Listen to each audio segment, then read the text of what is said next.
Olá a todos, hoje a gente está aqui com o Daniel para a gente fazer mais uma leitura do relatório referente ao mês de setembro. No mês de setembro, o TEPRO completou 3 anos e a gente vai fazer uma live no dia 18 de outubro para falar sobre esses 3 anos, os desafios, quais são as nossas expectativas para os próximos anos. Então, hoje vai ser só realmente a leitura do relatório. Daniel, vamos começar com o edifício Timbaúba. Nós assinamos o CVC faz alguns meses e está sendo realmente demandado, a gente está sendo questionado sobre a venda do ativo. Você consegue dar maiores detalhes para a gente? Tudo bom, Bia? Bom, em relação ao Timbaúba, a gente ainda tem algumas condições precedentes no CVC que a gente assinou com o comprador que ainda não foram superadas. Esse período tem demorado um pouco mais do que a gente gostaria para poder concluir as condições precedentes, mas a gente tem buscado uma resolução junto com o comprador para concluir essa operação de venda. Tá ótimo. É super importante porque existe uma certa ansiedade e a gente quer sempre ser muito transparente em relação aos nossos investidores do andamento. Agora, em relação ao edifício Passarelli, a gente teve uma saída de um inquilino que estava ocupando 3 conjuntos, né? Sim, a gente tem pontualmente aí um aumento da vacância física, né? Pela saída. Na verdade, a gente tem uma ação, né, em andamento e a gente conseguiu o despejo desse inquilino. Ele já estava inadimplente há muitos meses, né? Então a gente agora, oficialmente, a gente tem a possibilidade de alugar esse meio andar do Passarelli. A gente tem uma boa demanda de potenciais inquilinos ali em Pinheiros, na região do Passarelli. A gente não tinha a oferta disponível das lives em relação à participação do TEP no prédio. Acho que é uma oportunidade. A gente, além de ter o despejo concluído, ter as chaves, ter a oportunidade de alugar, a gente, mesmo assim, continua com a possibilidade de uma cobrança agora mais incisiva em relação aos valores devidos judicialmente, né? Então, é uma boa notícia, porque agora a gente tem a liberdade de alugar esse meio andar. É super importante a gente destacar que no relatório, nos meses anteriores, aparecia como vacância física 0%, edifício Passarelli. No entanto, existia uma vacância financeira. Então, assim, nesse momento, o que a gente vai ter? Aumentou a nossa vacância física, mas a nossa vacância financeira, não, porque justamente foi isso que reforçando o que Já você existia falou. inadimplência, exatamente. Não Exato. muda na financeira porque ele continuava já inadimplente. Exato, então isso é super importante para explicar.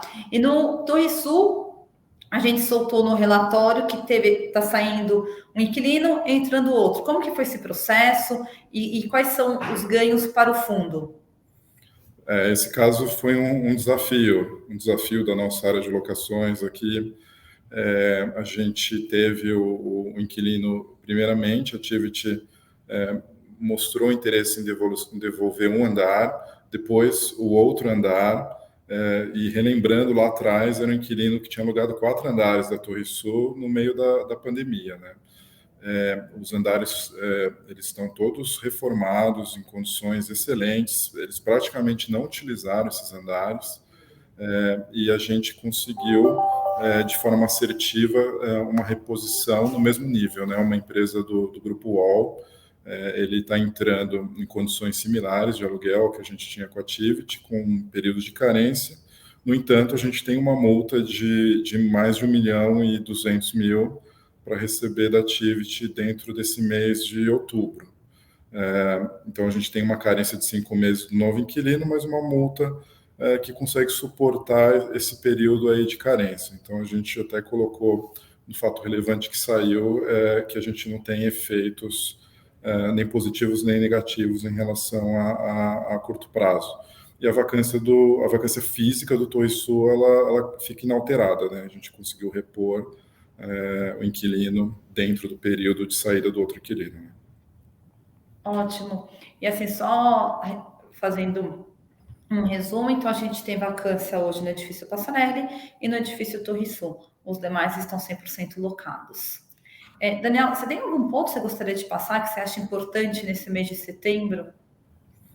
Acho que em relação a isso que você comentou, o trabalho contínuo em relação à vacância ainda existente no fundo, essa vacância de meio andar que abriu no Passarelli agora, e a vacância que a gente ainda tem na Torre Sul. Estamos trabalhando com muitas visitas, potenciais inquilinos. É um trabalho longo, né? Um trabalho de meses aí que a gente tem que trabalhar para conseguir fechar a vacância do fundo. E reforçar o que você já comentou, né, Bia? A gente vai ter uma live agora no dia 18, e a gente vai explicar um pouco, comentar um pouco, contar um pouco da história do fundo aí que acabou de fazer 3 anos de aniversário.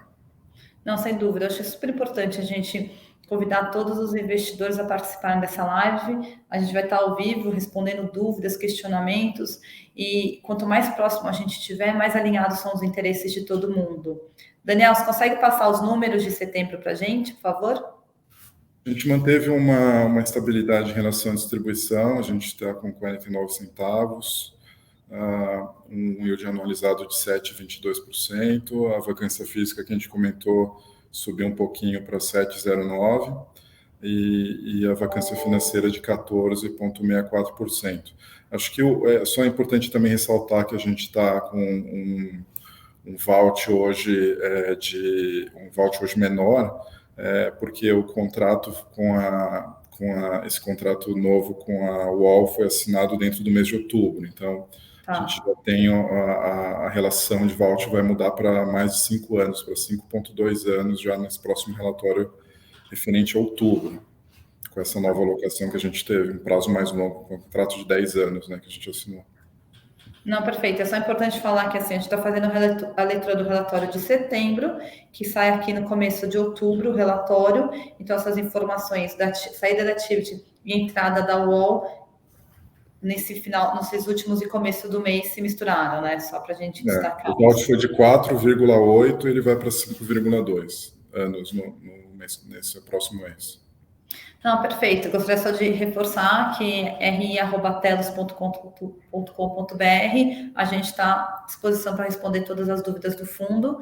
Obrigado, Daniel. Obrigado, Bia.